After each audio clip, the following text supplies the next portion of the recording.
नमस्कार Ayurvedic solution PS channel को आपण मानक स्वागत जनाऊँगी।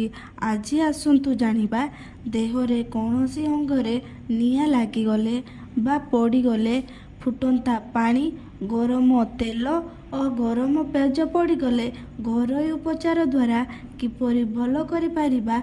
आज आसतु से विषय रे जानिबा। ध्यान दे शुणु। प्रथम उपचारटी है कंचा बिलाती आलू को चिकण करी बाटी लगाइले जंत्रणा बंद हुए एवं फटका हुए नहीं।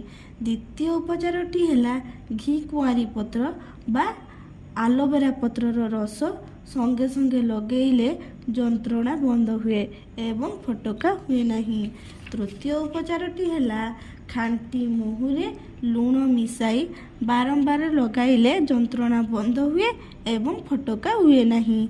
एही वीडियोटी भल लगिथिले लाइक शेयर एवं सब्सक्राइब करने जमा भूलिबेनी। Thank you.